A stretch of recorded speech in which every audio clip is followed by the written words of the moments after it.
Hi ಎಲ್ಲರಿಗೆ simple ಟ್ರಿಕ್ಸ್ಗೆ YouTube ಚಾನಲ್ಗೆ ಸ್ವಾಗತ. ಬನ್ನಿ, ನವೋದಯ ಪರೀಕ್ಷೆಗೆ ಸಂಬಂಧಪಟ್ಟಂತ ಗಣಿತದ ಪ್ರಮುಖ ಪ್ರಶ್ನೆಗಳನ್ನ ಇಲ್ಲಿ ಡಿಸ್ಕಸ್ ಮಾಡ್ಕೊತ ಬರ್ತಿರ್ತಾನೆ. ಚಾಪ್ಟರ್ ಯಾವುದ್ರ ಮೇಲೆ ಕ್ವಶನ್ಸ್ ನ ಕೇಳಿದಾನಪ್ಪ ಅಂತ ನೋಡ್ಕೊತ ಮುಂದಾಗಿ ಕೂಡ ಲಾಭ ಮತ್ತು ನಷ್ಟಕ್ಕೆ ಸಂಬಂಧಿಸಿದಂತ ಪ್ರಶ್ನೆಗಳನ್ನ ಕೇಳಿದಾನೆ.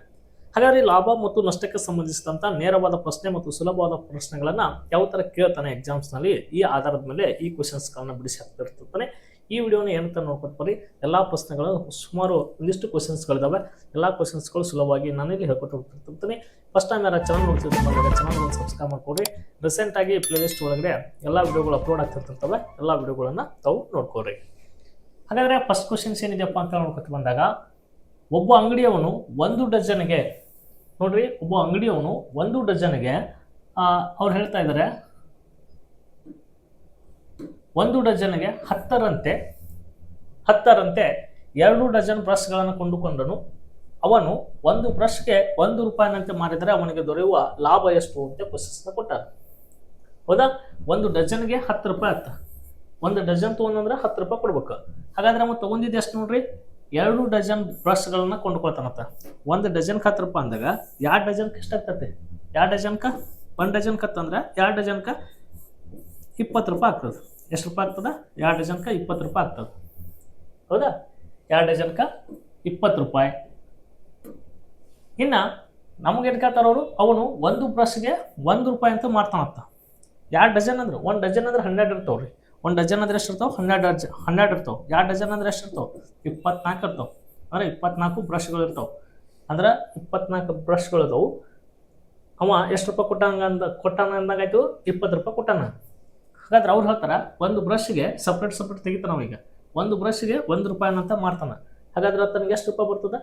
ಒಂದು ಬ್ರಷ್ಗೆ 24 ಬ್ರಷ್ ಅದ ಅವನ ಬಲ್ಲಿ. ಒಂದು ಬ್ರಷ್ಗೆ 1 ರೂಪಾಯಿ ಅಂತ ಮಾರಿದ್ನಂದ್ರೆ 24 ಬ್ರಷ್ಗೆ ಎಷ್ಟಾಗ್ತದೆ? 24 ರೂಪಾಯಿ ಆಗ್ತದೆ.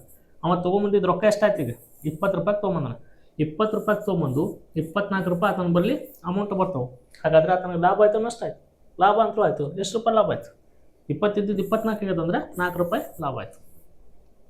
ಇವೆಲ್ಲ ಅರ್ಥ ಮಾಡಿಸ್ಬೇಕಪ್ಪ ಅಂತಂತ ಸ್ವಲ್ಪ ನೀಟಾಗಿ ಹೇಳ್ಕೊತಾ ಸ್ಲೋ ಹೇಳ್ತಿರ್ತಿರ್ತೈತಿ. ಒಬ್ಬೊಬ್ರು ಕ್ವಿಕ್ ಅರ್ಥ ಆದವರು ನೆಕ್ಸ್ಟ್ ನೀವು ವಿಡಿಯೋನ ನೋಡ್ಕೊತಾ ಬರ್ರಿ. ಇನ್ನು ನೆಕ್ಸ್ಟ್ ಪ್ರಶ್ನೆ ಏನಿದೆಪ್ಪ ಅಂತ ನೋಡ್ಕೊತ ಬಂದಾಗ, ಪ್ರಶ್ನೆ 2 ಈ ಥರ ಇದೆ. ಒಬ್ಬ ಅಂಗಡಿ ಮಾಲೀಕನು ಪ್ರತಿಯೊಂದಕ್ಕೆ 500 ದರದಂತೆ 15 ಮೇಜುಗಳನ್ನು, ಪ್ರತಿಯೊಂದನ್ನು 300 ದರದಲ್ಲಿ 20 ಕುರ್ಚಿಗಳನ್ನು ತಂದನು. ಅವನು ಅವುಗಳನ್ನು ಸಾಗಿಸಲು 40 ರೂಪಾಯಿಗಳನ್ನು ಖರ್ಚು ಮಾಡಿದನು. ಮೇಜು ಮತ್ತು ಕುರ್ಚಿಗಳನ್ನು ಪ್ರತಿಯೊಂದಕ್ಕೆ 380ಗಳ ಸಮಬೆಲೆಗೆ ಮಾರಿದನು. ಅವನಿಗಾದ ಲಾಭ ಅಥವಾ ನಷ್ಟ ಎಷ್ಟು ಅಂತ ಕ್ವಶನ್ಸ್ನ ಕೊಟ್ಟ. ಇಲ್ಲಿ ನೋಡ್ರಿ, ಒಬ್ಬ ಅಂಗಡಿ ಮಾಲೀಕನು ಪ್ರತಿಯೊಂದಕ್ಕೆ 500 15 ಮೇಜ್ಗಳು ತರ್ತಾನೆ. ಇದನ್ನೆಲ್ಲ ಸ್ವಲ್ಪ ಕ್ಯಾಲ್ಕುಲೇಷನ್ಸ್ನ ಮಾಡಬೇಕು, ಸ್ವಲ್ಪ ಅರ್ಥ ಮಾಡ್ಕೋಬೇಕ್ರಿ. ಏನಪ್ಪಾ ಅಂತಂದಾಗ ಇಲ್ಲಿ ನೋಡ್ರಿ, 500ರಂತೆ ಎಷ್ಟು ತೊಗೊಂಬಂದಾನೆ? 15 ಮೇಜ್ಗಳನ್ನು ತೊಗೊಂಬಂದಾನೆ. ಅಂದರೆ ಅಮೌಂಟ್ ಎಷ್ಟಾಯ್ತು ನೋಡ್ರಿ? ಅಮೌಂಟ್ ಎಷ್ಟಾಯ್ತು? 15 75 75 ಅಂತ ಕರಿತೀವಿ. 15 75. ಇವು 2 0 ಇದಾವೆ, 2 0 ಅಂದ್ರೆ 7500 ರೂಪಾಯಿ ಆಯ್ತು. 7500 ರೂಪಾಯಿ. ನೆಕ್ಸ್ಟ್ 300 ದರದಲ್ಲಿ 20 ಕುರ್ಚಿಗಳನ್ನು ತರ್ತಾನೆ. ಅಂದ್ರೆ 300 ದರದಲ್ಲಿ ಎಷ್ಟು ಕುರ್ಚಿಗಳನ್ನು ತಂದಿದ್ದಾನೆ? 20 ಕುರ್ಚಿ ತಂದಿದ್ದಾನಪ್ಪ ಅಂತಂದಾಗ 3 2 ಎಷ್ಟು? 6. ಇವು 2 0 ಇದೊಂದು 0, ಟೋಟಲ್ ಆಗಿ 3 0 6,000 ರೂಪಾಯಿ ಆಯ್ತು. ಅದನ್ನು ಸಾಗ್ಸಾಕ ಎಷ್ಟು ರೂಪಾಯಿ ಖರ್ಚು ಮಾಡ್ಯಾನ? 40 ರೂಪಾಯಿಗಳನ್ನು ಖರ್ಚು ಮಾಡ್ಯಾನ. ಅಂದ್ರೆ ಟೋಟಲ್ ಅದ್ರಾಗೆ ಖರ್ಚು ಮಾಡ್ತಾನಂದ್ರೆ ಅದನ್ನ ಕೂಡಿಸ್ರಿ, ಟೋಟಲ್ ಅವ್ನು ಎಷ್ಟು ಅಮೌಂಟ್ ಆಯ್ತು ಅಂತ ಗೊತ್ತಾಗ್ತದೆ. ಇದಕ್ಕೆ 0 0, 4ಕ್ಕೆ 4, 5ಕ್ಕೆ 5, 5ಕ್ಕೆ 5, 6 1 6 12 ಆಗ್ತದೆ, 13 ಆಗ್ತದೆ. 13,540 ರೂಪಾಯಿ ಆತಂದು ಖರ್ಚಾಯ್ತು. ಟೋಟಲ 13,540 ರೂಪಾಯಿ ಆತಂದು ಖರ್ಚಾಯ್ತು. ಅವ ಏನು ಮಾಡ್ತಾನಂತ ಮುಂದೆ ಮೇಜು ಮತ್ತು ಕುರ್ಚಿಗಳನ್ನು ಪ್ರತಿಯೊಂದಕ್ಕೆ ಇಲ್ಲಿ 500 ಕೊಂತಾನ, 300 ಕೊಂತಾನ. ಅವ ಹಂಗೆ ಮಾಡಲಿಲ್ಲ. ನೀವು ಕುರ್ಚಿ ಏನಾದ್ರೂ ತಗೋ, ಮೇಜಾರು ತಗೋ, ಪ್ರತಿಯೊಂದಕ್ಕೆ ಎಷ್ಟು ಕೊಡ್ತಾನ?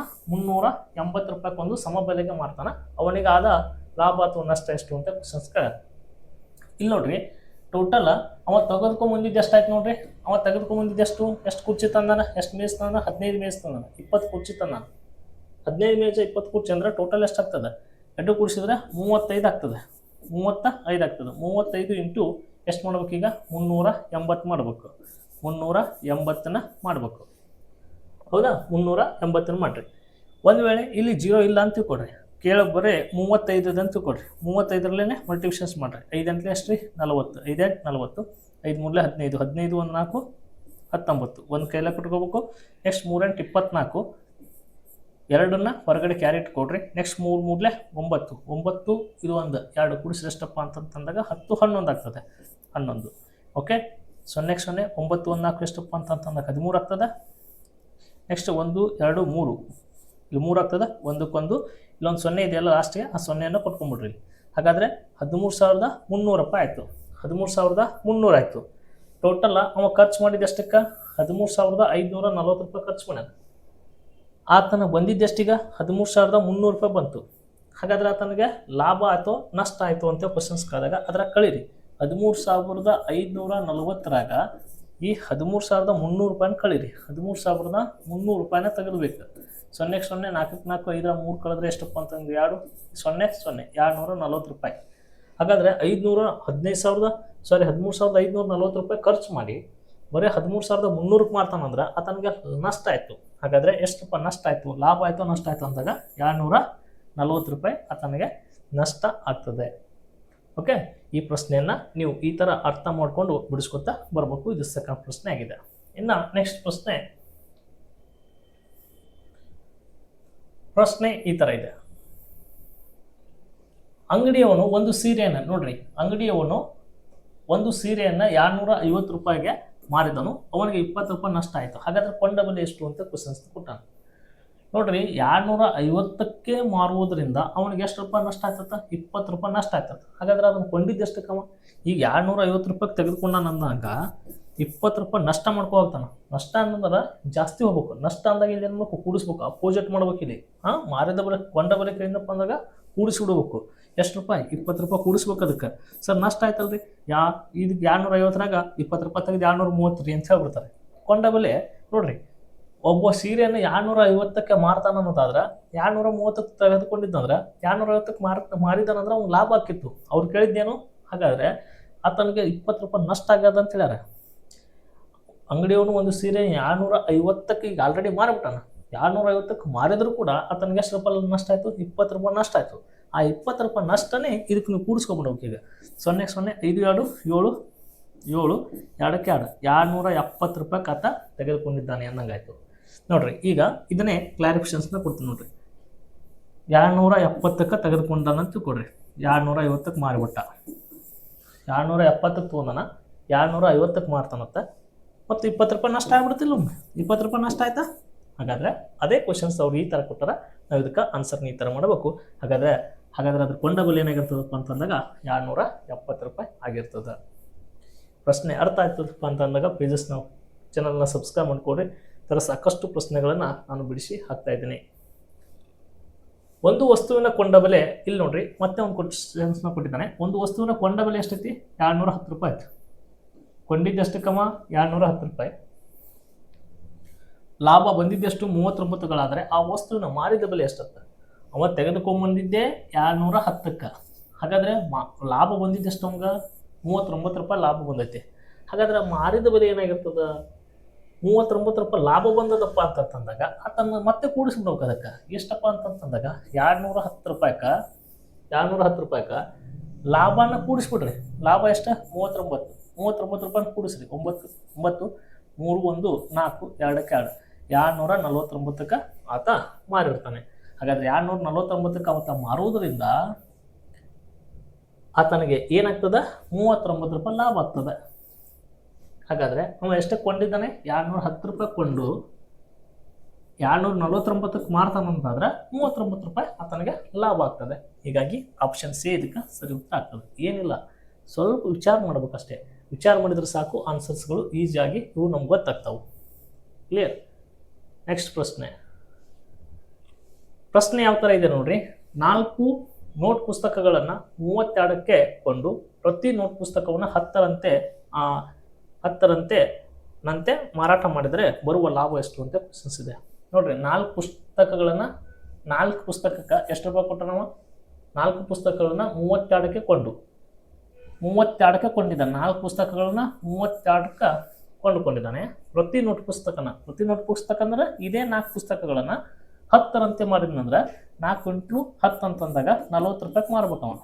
ಎಷ್ಟಕ್ಕೆ ಮಾರ್ಬೇಕಂತಂಗ 40 ರೂಪಾಯಿಗೆ ಮಾರ್ಬೇಕಾಯ್ತು. ಬರುವ ಲಾಭ ಎಷ್ಟು ನೋಡ್ರಿ, ತೆಗೆದುಕೊಂಡ್ಬಂದಿದ್ದು 32 ರೂಪಾಯಿಗೆ. 4 ಪುಸ್ತಕಗಳನ್ನ ಅಂದ್ರೆ 8 ರೂಪಾಯಿ ಒಂದು ಬಿದ್ದಂಗೆ ಆಯ್ತು. 4 32 8 ರೂಪಾಯಿ ಒಂದು ತೊಗೊಂಬಂದು ನೀನು ಅದನ್ನು 10 ರೂಪಾಯಿ ಒಂದು ಮಾರಿದೆ ಅಂದ್ರೆ ನಿನಗೆ ಲಾಭ ಅಂತೂ ಆಯಿತು. ಎಷ್ಟು ರೂಪಾಯಿ ಲಾಭ ಆಯಿತು ಅನ್ನೋದೇ ಕ್ವಶನ್ಸು.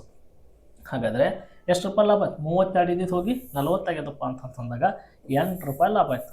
ಎಷ್ಟು ರೂಪಾಯಿ ಲಾಭ ಆಯಿತು? 8 ರೂಪಾಯಿ ಲಾಭ ಆಯಿತು. ಹಾಗಾದರೆ ಬರುವ ಲಾಭ ಎಷ್ಟು ಅಂತ ಕ್ವಶನ್ಸ್ನ ಕಡೆನ 8 ರೂಪಾಯಿ. ಕ್ಲಿಯರ್? ಈ ಪ್ರಶ್ನೆನ ನಾವು ಈ ಥರ ಬಿಡಿಸಿದ್ದೀನಿ. ಇನ್ನು ನೆಕ್ಸ್ಟ್ ಪ್ರಶ್ನೆ,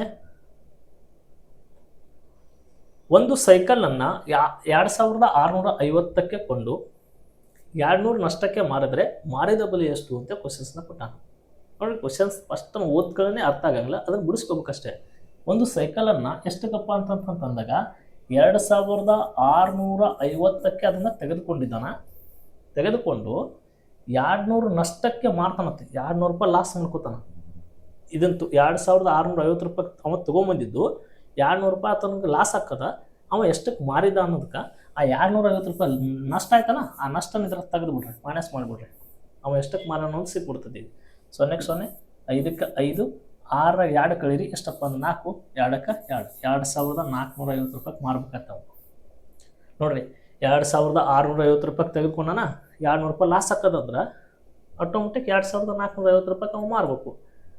ನೋಡ್ರಿ, 2450ಕ್ಕೆ ಮಾರುವುದರಿಂದ ಆತನಿಗೆ 200 ರೂಪಾಯಿ ಲಾಸ್ ಆಯಿತು. ಯಾಕೆ?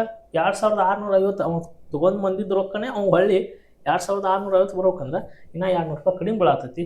ಹಾಗಾದರೆ ಆತ ಎಷ್ಟಕ್ಕೆ ಮಾರಿರ್ತಾನಪ್ಪ ಅಂತಂದಾಗ 2450 ರೂಪಾಯಿಗೆ ಆತನ ಮಾರಿರ್ತಾನೆ.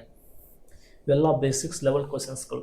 ಈ ಥರ ಕ್ವಶನ್ಸ್ಗಳು ನಿಮ್ಗೆ ಅರ್ಥ ಆಗ್ತೈತಪ್ಪ ಅಂತಂದಾಗ ನೆಕ್ಸ್ಟ್ ಬರುವಂಥ ಇದ್ರ ಮೇಲೆ ಡಿಫಿಕಲ್ಟ್ ಕ್ವಶನ್ಸು ಕೂಡ ಅರ್ಥ ಆಗ್ತವೆ. ಮತ್ತು ಇಂಥ ಸಿಂಪಲ್ ಪ್ರಶ್ನೆಗಳನ್ನೇ ಅರ್ಥ ಆಗಲಿಲ್ಲಪ್ಪ ಅಂತಂದಾಗ ನೀವು ಭಾಳ ಎಫರ್ಟ್ ಹಾಕ್ಬೇಕಿನ್ನು. ನೆಕ್ಸ್ಟ್, ಒಂದು ಕೈ ಗಡಿಯಾರದ ಕೊಂಡ ಬೆಲೆ ನೋಡ್ರಿ, ಒಂದು ಕೈ ಗಡಿಯಾರದ ಕೊಂಡ ಬೆಲೆ 1260 ರೂಪಾಯಿ ಐತಿ. ಅಂದರೆ ಗಡಿಯಾರದ ಬೆಲೆ ಎಷ್ಟೈತಿ? 1260 ರೂಪಾಯಿ ಕೊಂಡಿದ್ದಾನೆ. ಮತ್ತು ಅದನ್ನು 1080ಕ್ಕೆ ಅದರ ಮಾರಿದ ಬೆಲೆ ಎಷ್ಟೈತಿ? 1080ಕ್ಕೆ ಮಾರಿದ್ರಾಗ ಇದರ ಲಾಭ ಅಥವಾ ನಷ್ಟ ಏನು ಅಂತ ಕ್ವಶನ್ಸ್ನ ಕೊಟ್ಟಿದ್ದಾನೆ. ಭಾಳ ಸಿಂಪಲ್ ನೋಡ್ರಿ, ಒಂದು ಕೈ ಗಡಿಯಾರ ಕೊಂಡಿದ್ದಷ್ಟಕ್ಕೆ 1260ಕ್ಕೆ, ಅದನ್ನು ಮಾರಿದಷ್ಟಕ್ಕೆ ಬರೀ 1080ಕ್ಕೆ. ನೋಡ್ರಿ, 1260ಕ್ಕೆ ತೆಗೆದುಕೊಂಡು 1080ಕ್ಕೆ ನಾವು ಮಾರ್ತೇವೆ ಅನ್ನೋದಾದ್ರೆ ನಮ್ಗೆ ನಷ್ಟ ಅಂತಲೂ ಆಗ್ತದೆ. ಎಷ್ಟು ನಷ್ಟ ಆಗ್ತದೆ ಅನ್ನೋದೇ ಕ್ವಶನ್ಸ್. ಇಲ್ಲಿ ಲಾಭ ಅಂತ ಕೊಟ್ಟಿದ್ದಾನೆ, ಎಲ್ಲಿ ಲಾಭ ಬರ್ತದೆ ಅದು ಆಪ್ಷನ್ಸ್ ತಪ್ಪು ಹಾಕ್ಬೇಕು. ಅಂದ್ರೆ ಲಾಭ ಅಂತ ಆಗಕ್ಕೆ ಸಾಧ್ಯ ಇಲ್ಲ, ನಷ್ಟನೇ ಆಗ್ಬೇಕು. ಎಷ್ಟು ನಷ್ಟ ಆಗ್ತದೆ? 1260ರಾಗ ಈ 1080 ತೆಗಿಬೇಕು.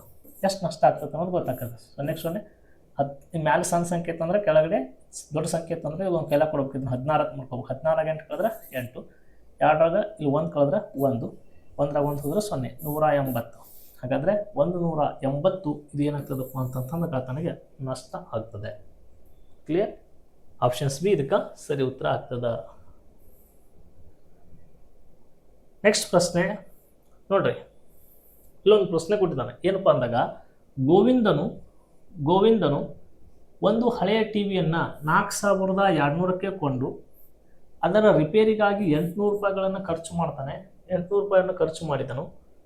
ನಂತರ ಅವನು 5400ಕ್ಕೆ ಮಾರಿದರೆ ಅವನಿಗಾದ ನಷ್ಟ ಅಥವಾ ಲಾಭ ಎಷ್ಟು ಅಂತ ಕ್ವಶನ್ಸ್ನ ಕೊಟ್ಟಾನ. ನೋಡ್ರಿ, ಗೋವಿಂದ ಒಂದು ಟಿವಿಯನ್ನು ಎಷ್ಟಕ್ಕೆ ತೆಗೆದುಕೊಂಡಂತ 4200 ರೂಪಾಯಿಗೆ ತೆಗೆದುಕೊಳ್ತಾನೆ. 4200ಕ್ಕೆ ಟಿವಿ ತೆಗೆದುಕೊಂಡ. ಅದರ ರಿಪೇರಿಗಾಗಿ ಅಂದ್ರೆ ಅವನು ದುಡ್ಡೇ ಇದು ಅವನೇ ಖರ್ಚು ಮಾಡ್ತಾನೆ. ಅಂದ್ರೆ 800 ರೂಪಾಯಿ ಖರ್ಚು ಮಾಡ್ತಾನೆ. ಟೋಟಲ್ ಎಷ್ಟು ಖರ್ಚು ಮಾಡ್ದಂಗೆ ಆಯ್ತು ನೋಡ್ರಿ, ಅವ 0 0 0 8 8 2 10 4 1 5 5000 ರೂಪಾಯಿ ಆತಂದು ಕೊಂಡ ಬೆಲೆ ಅಂದಾಗ ಆಯ್ತು. ಅಂದ್ರೆ ಅವನ ಬೆಲೆ ಏನಿದೆ 4200 ತೊಗೊಂಡಾನ, 800 ರೂಪಾಯಿ ಖರ್ಚು ಮಾಡ್ತಾನೆ ಅಂದಾದ್ರೆ 5000 ರೂಪಾಯಿ ಟೋಟಲ್ ಆ ಟಿವಿಗೆ ಬಿದ್ದಂಗೆ ಆಯ್ತು. ಈಗ ನಂತರ ಅವ ಏನು ಮಾಡ್ತಾನೆ? 5400ಕ್ಕೆ ಅದನ್ನು ಮಾರಿಬಿಡ್ತಾನೆ. ಅಂದರೆ 5000 ತೆಗೆದುಕೊಂಡು 5400ಕ್ಕೆ ಅದನ್ನು ಮಾರ್ತಾನಂತ. ಹಾಗಾದ್ರೆ ಆತನಿಗೆ ಲಾಭ ಆಯಿತು ನಷ್ಟ ಆಯಿತು? ಲಾಭ ಆಯಿತು. ಎಷ್ಟು ರೂಪಾಯಿ ಲಾಭ ಆಯಿತು? 5000 ರೂಪಾಯಿಗೆ ತೆಗೆದುಕೊಂಡು 5400ಕ್ಕೆ ಮಾಡ್ತಾನಂದ್ರೆ 400 ರೂಪಾಯಿ ಆತನಿಗೆ ಲಾಭ ಆಗ್ತದೆ. ಹಾಗಾದರೆ 400 ರೂಪಾಯಿ ಲಾಭ. ಅವನಿಗಾದ ನಷ್ಟ ಅಥವಾ ಲಾಭ ಎಷ್ಟು ಅಂತ ಕ್ವಶನ್ಸ್ ಕೊಟ್ಟಿದ್ರೆ 400 ರೂಪಾಯಿ ಆತನಿಗೆ ಲಾಭ ಆಗಿರ್ತದೆ. ಇಲ್ಲಿ 400 ನಷ್ಟ ಆಗಿರ್ತೈತೋ ಲಾಭ ಆಗಿರ್ತೈತೆ ನೋಡಿ ಆನ್ಸರ್ನ ಮಾಡಬೇಕು. ಕ್ಲಿಯರಾ? ನೆಕ್ಸ್ಟ್ ಪ್ರಶ್ನೆ, ಕೊಂಡ ಬೆಲೆ ಎಷ್ಟಿದೆ ನೋಡ್ರಿ. ಕೊಂಡ ಬೆಲೆ ಎಷ್ಟಿದೆಯಪ್ಪ ಅಂತಂತ 1200 ರೂಪಾಯಿ ಇದೆ. ಕೂಲಿ ಅದಕ್ಕೆ ಖರ್ಚು ಮಾಡಿದ ಕೂಲಿ ಹಣ ಎಷ್ಟಿದೆಯಪ್ಪ ಅಂತಂದಾಗ 200 ರೂಪಾಯಿ ಐತಿ. ಮತ್ತು ಮಾರಿದ ಬೆಲೆ 1480ಗಳಾದರೆ ಲಾಭವನ್ನು ಕಂಡುಹಿಡಿಯಿರಿ ಅಂತ ಕ್ವಶನ್ಸ್ನ ಕೊಟ್ಟಾನ. ನೋಡ್ರಿ, ಕೊಂಡಿದ್ದು 1200 ರೂಪಾಯಿಗೆ ಅದಕ್ಕೆ ಖರ್ಚು ಮಾಡಿದ ಎಷ್ಟವ 200 ರೂಪಾಯಿ ಕೂಲಿ ಖರ್ಚು ಮಾಡ್ತಾನಪ್ಪ ಅಂತಂತಂದಾಗ 200 ಟೋಟಲ್ ಎಷ್ಟು ಮಾಡ್ದಂಗೆ ಆಯಿತು 1400 ರೂಪಾಯಿ ಆಯಿತು. ಎಷ್ಟಾಯಿತು 1400 ರೂಪಾಯಿ. ಹೌದಾ? ಹಾಗಾದರೆ ಅದನ್ನು ಮಾರಿದ ಎಷ್ಟಕ್ಕಮ್ಮ 1680ಕ್ಕೆ ಮಾರ್ತಾನೆ. ನೋಡ್ರಿ, 1400 ರೂಪಾಯಿಗೆ ತೆಗೆದುಕೊಂಬಂದು 1680ಕ್ಕೆ ಮಾರ್ತೇವೆ ಅನ್ನೋದಾದರೆ ಲಾಭ ಅಂತೂ ಆಯ್ತು. ಲಾಭ ಅಂತೂ ಆಗ್ತದೆ. ಎಷ್ಟು ರೂಪಾಯಿ ಲಾಭ ಆಗ್ತದೆ ಅನ್ನೋದೇ ಕ್ವಶನ್ಸ್. ಹಾಗಾದರೆ ಇಲ್ಲಿ ನೋಡ್ರಿ, ಇಲ್ಲಿ 1400 ರೂಪಾಯಿ ಇದನ್ನು ಕಳೆದು ಬಿಡ್ರಿ, 280 ಸಿಗ್ತದೆ. ಬಟ್ ನಿಮ್ಗೆ ಗೊತ್ತಲ್ಲ ಅನ್ನೋದು 1400ನ ಏನಪ್ಪ ಅಂದ್ರೆ ಕೊಂಡಿದ್ದ ಬೆಲೆ ಅಂತ ತೆಗಿಬೇಕು. 0ಕ್ಕೆ 0, 8ಕ್ಕೆ 8, 6 4 10, ಸಾರಿ 6 4 ಕಳೆದ್ರೆ 2 ಕಳಿಬೇಕಲ್ಲ. ಇಲ್ಲಿ ಒಂದಾಗ ಬಂದೋದ್ರೆ 0, 280. ಹಾಗಾದರೆ 280 ರೂಪಾಯಿ ಆತ ಆ ಲಾಭವನ್ನು ಕಂಡುಹಿಡಿಯಿರಿ ಅಂತ ಕ್ವಶನ್ಸ್ನ ಕೊಟ್ಟಾನ. 1400 ರೂಪಾಯಿ ಕೊಂಡು 1680ಕ್ಕೆ ಮಾರ್ತೇವೆ ಅನ್ನೋದಾದ್ರೆ ನಾವು ಡೈರೆಕ್ಟಾಗಿ ನೋಡಿನೂ ಕೂಡ ಹೇಳ್ಬೋದು, ಮ್ಯಾಗಿಂದ 280 ಜಾಸ್ತಿ ಐತಿ, ಹೀಗಾಗಿ 280 ರೂಪಾಯಿ ನಮ್ಗೆ ಲಾಭ ಆಗ್ತದೆ ಅಂತೇಳಿ. ಓಕೆ, ಈ ಥರ ಪ್ರಮುಖ ಒಂದು 10 ಕ್ವಶನ್ಸ್ಗಳು 15 ಕ್ವಶನ್ಸ್ಗಳು ತೆಗೆದುಕೊಂಡು ಒಂದೊಂದು ಕಾನ್ಸೆಪ್ಟ್ಗಳನ್ನು ಬೇಸಿಕ್ಸ್ ಲೆವೆಲ್ ಕ್ವಶನ್ಸ್ಗಳನ್ನ ಇಟ್ಕೊಂಡು ಎಲ್ಲ ಥರ ಕ್ಲಾಸಸ್ಗಳನ್ನು ಮಾಡ್ತಾಯಿದ್ದೀನಿ.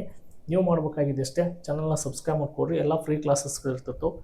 ಎಲ್ಲವೂ ಥರ ಸಬ್ಜೆಕ್ಟ್ಗಳನ್ನು ಈ ನವೋದಯ ಎಕ್ಸಾಮ್ಗೆ ಸಂಬಂಧಪಟ್ಟಂಥ ಎಲ್ಲ ಕ್ಲಾಸಸ್ಗಳು ಮಾಡಿ ಹಾಕ್ತಿರ್ತಿರ್ತೀನಿ. ನೀವು ರೆಗ್ಯುಲರ್ ಆಗಿ ನೋಡಿದ್ರೆ ನಿಮಗೆ ನವೋದಯ ಎಕ್ಸಾಮ್ ಕನ್ನಡಗೆ ಸಾಕಷ್ಟು ಮಾಹಿತಿಗಳು ಗೊತ್ತಾಗ್ತವೆ. ಧನ್ಯವಾದಗಳು ರೀ.